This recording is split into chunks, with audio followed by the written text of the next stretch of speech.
بسم اللہ الرحمن الرحیم۔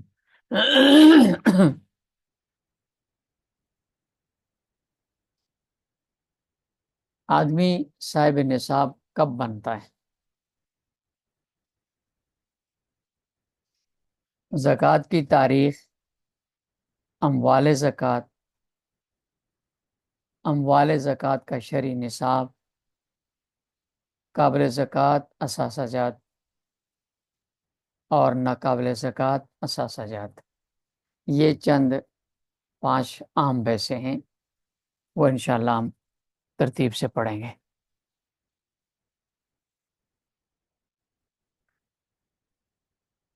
زکوٰۃ کی تاریخ، جس اسلامی تاریخ کو آدمی بقدر نصاب مال کا مالک بنائے اس کو نوٹ کر لیں، یہی تاریخ زکوٰۃ کی ہوگی۔ اگلے سال جب سال پورا ہوا تو وہ زکوٰۃ کی تاریخ ہوگی، اس تاریخ پہ زکوٰۃ ادا کرنی پڑے گی، وہی تاریخ شمار کی جائے گی۔ اور ہر آدمی کی تاریخ الگ ہوتی ہے، کسی کی رمضان میں پوری ہوتی ہے، کسی کی شوال میں پوری ہوتی ہے، کسی کی ذی الحج میں پوری ہوتی ہے، ہر آدمی کی الگ تاریخ ہوتی ہے، سب کی ایک ہی تاریخ نہیں ہوتی۔ لیکن بعض اوقات ایسا ہوتا ہے کہ بندے کو زکوٰۃ کی تاریخ یاد ہی نہیں رہتی، تو ایسی صورت میں کیا کیا جائے گا؟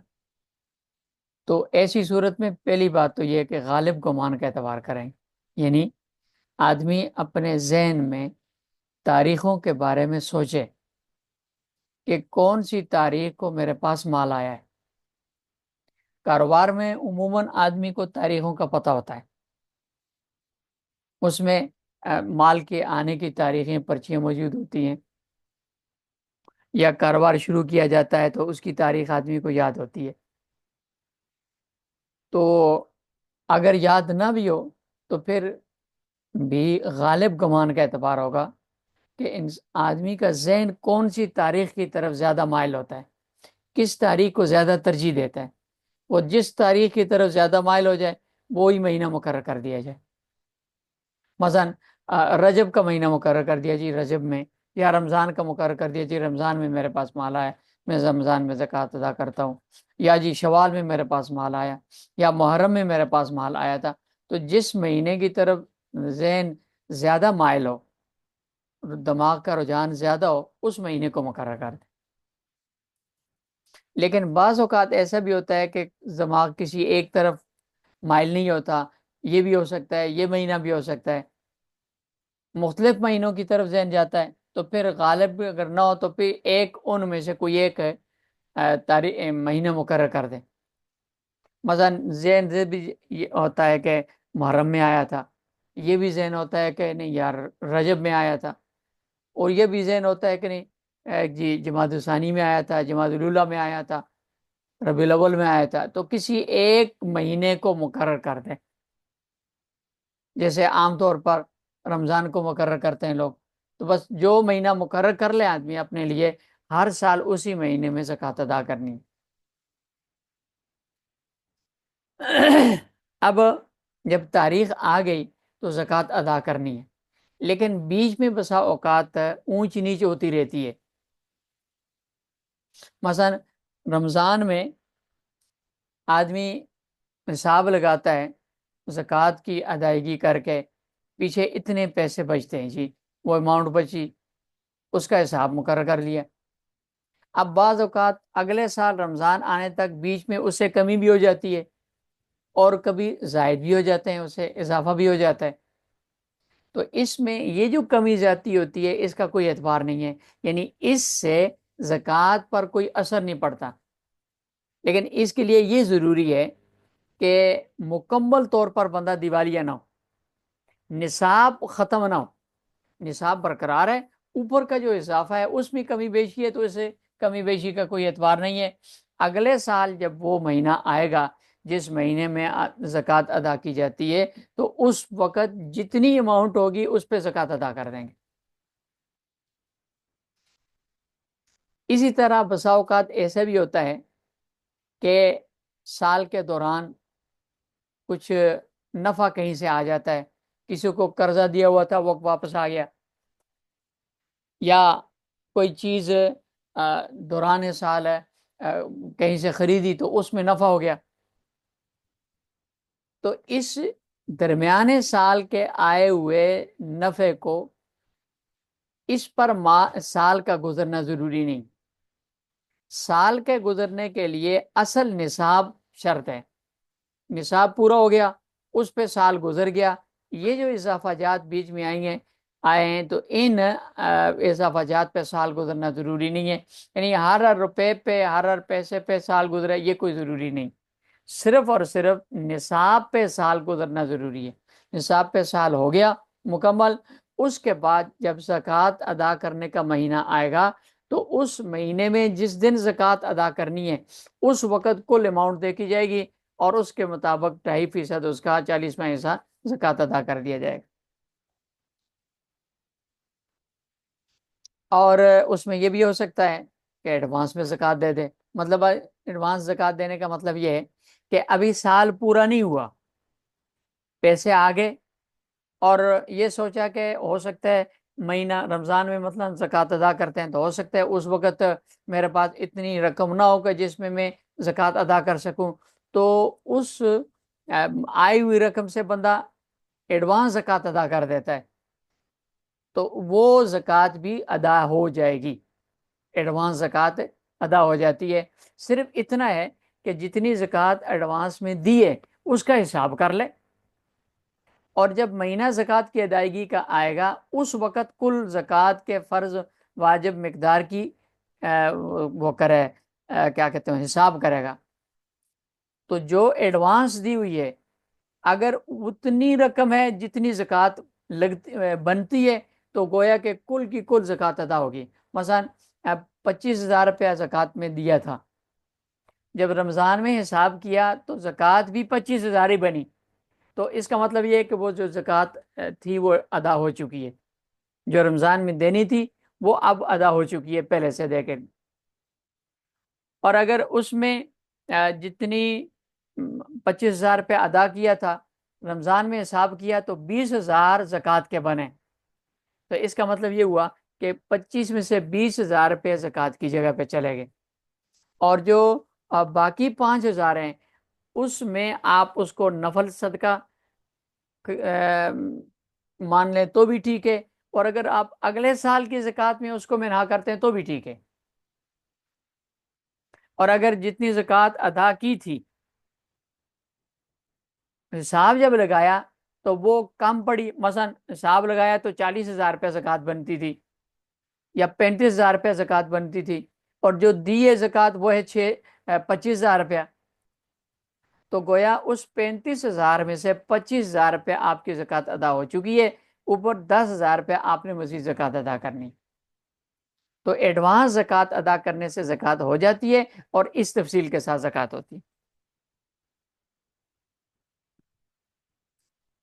ایک تو یہ زکوٰۃ کی تاریخ آ گئی، دوسری بات اموال زکوٰۃ، کتنے کون کون سے مال پر زکوٰۃ واجب ہوتی ہے، تو یہ اموال زکوٰۃ ہیں، سونا ہے، چاندی ہے، نقدی ہے، پیسے، مال تجارت ہے، نقدی میں اپنی کرنسی ہو یا کسی دوسرے ملک کی کرنسی رکھی ہوئی ہے یا ڈیجیٹل کرنسی رکھی ہوئی، وہ سب اس میں شامل ہے نقدی ہے، یا مال تجارت ہے تو تجارت کا مال کسی بھی نوعیت کا ہو، خاص سونے چاندی کی تجارت کر رہا ہے آدمی تو اس کا مال تجارت سونا چاندی ہے، زمین پلاٹ وغیرہ کا کاروبار ہے کسی کا، اس کا مال تجارت پلاٹ، زمین اور پلاٹ مکان اور یہ چیزیں اس کا مال تجارت ہے، اور اگر وہ جانوروں کا کاروبار کرتا ہے تو اس کے وہ جانور مال تجارت ہیں اس کے لیے، اگر اس کی کوئی تھوک پرچون وغیرہ کی دکان ہے خرد و نوش کی اشیاء کی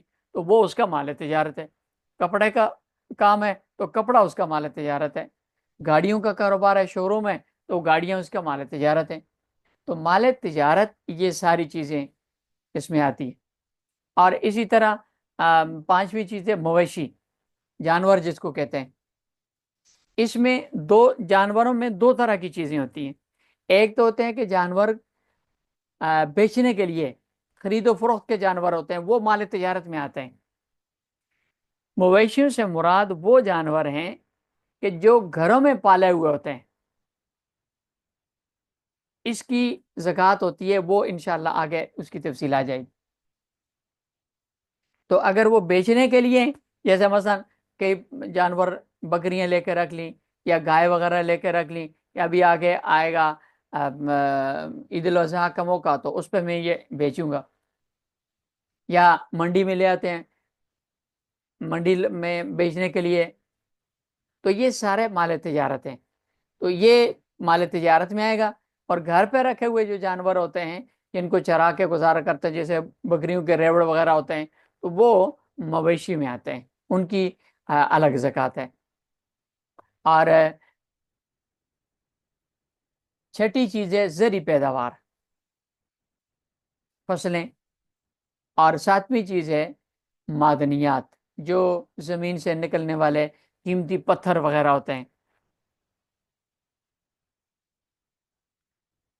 اموال زکوٰۃ میں سونا چاندی عام طور پر یہ زیادہ ہوتا ہے، تو اس کا اور سونے کا چاندی کا زرعی پیداوار کا نصاب ہے۔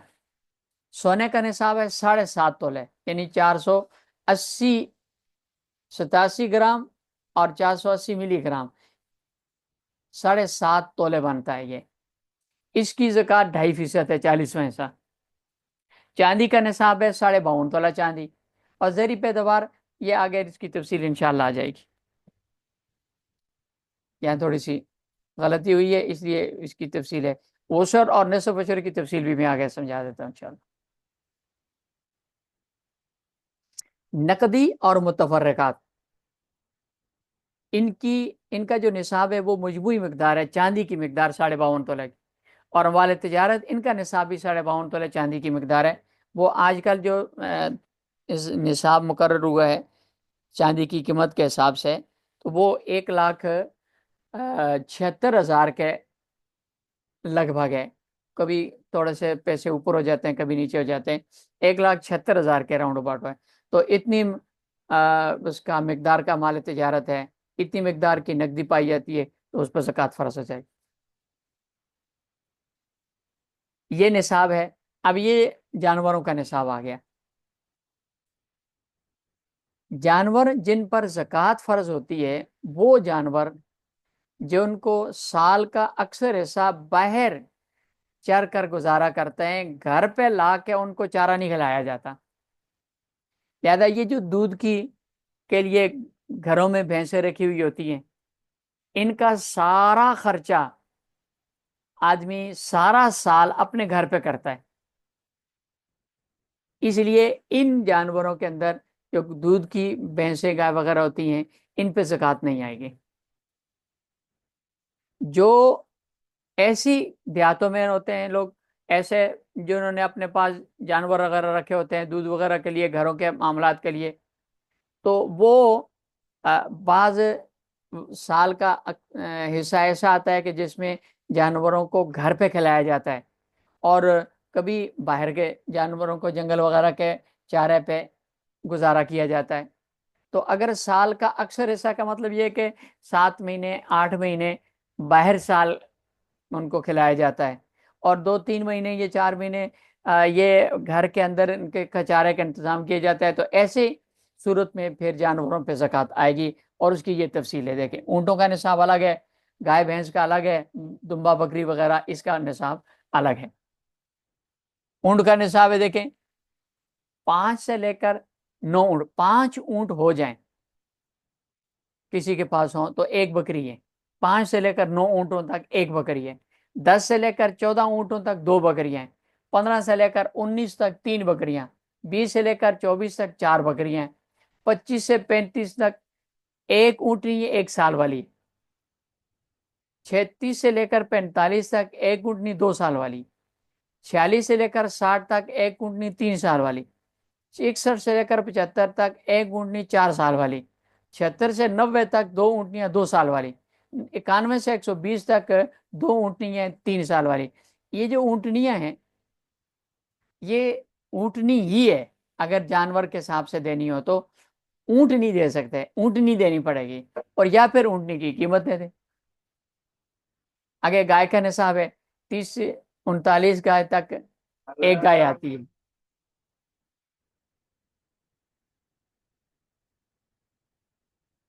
پھر اذان ہو جائے باقی بعد میں پڑھ لیتے.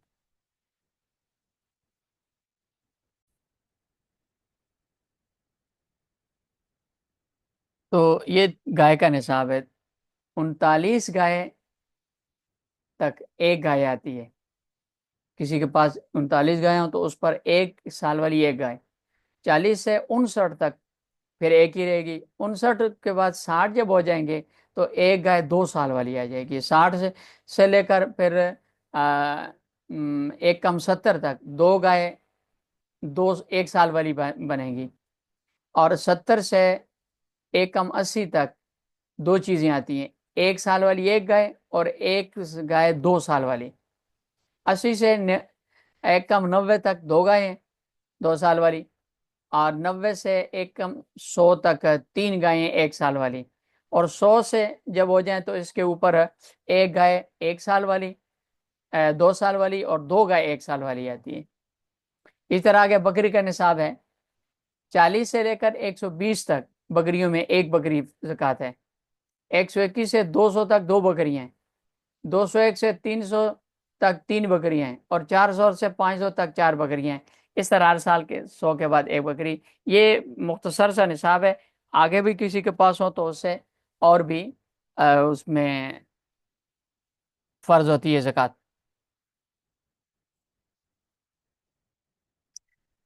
فصلیں جی. قدرتی وسائل سے سیراب ہونے والی زمین کی پیداوار پہ عشر واجب ہوتا ہے 10واں حصہ. اس کا کوئی نصاب نہیں ہے. ما اخرجت الارض ففی العشر. زمین سے نکلنے والی پیداوار جتنی بھی ہے اس میں 10واں حصہ دینا پڑتا ہے بھلے جتنی بھی ہو. اور مصنوعی وسائل سے سیراب ہونے والی جو زمین ہوتی ہے اس میں ابھی نصاب اس کا کوئی نہیں ہے، لیکن اس میں عشر کی جگہ نصف عشر ہے. نصف عشر یعنی 20واں حصہ.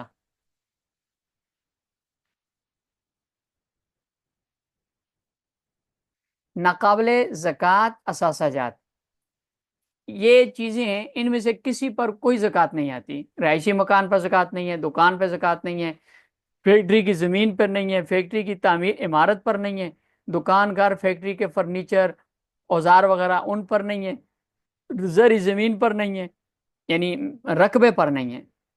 ایڈوانس پیمنٹ اگر کسی چیز کی خریدنے کے لیے دی ہوئی ہے اس پہ نہیں ہے.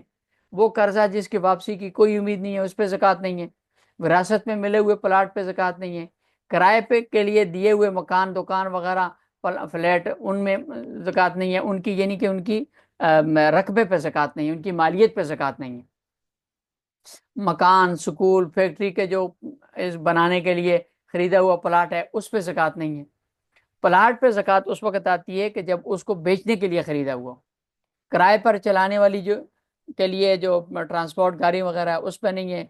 مصنوعات کے جو آلات ہیں یعنی جو مشینری ہے اس پہ زکوٰۃ نہیں ہے. حکومت نے کسی کو ملازم کو پلاٹ الاٹ کیا ہے اس پہ نہیں ہے. اسی طرح جواہرات وغیرہ قیمتی پتھر جو ہوتے ہیں ان پہ زکوٰۃ نہیں. اب آگے یہ مصارف آگے اس سے انشاءاللہ کل پڑھ لیں.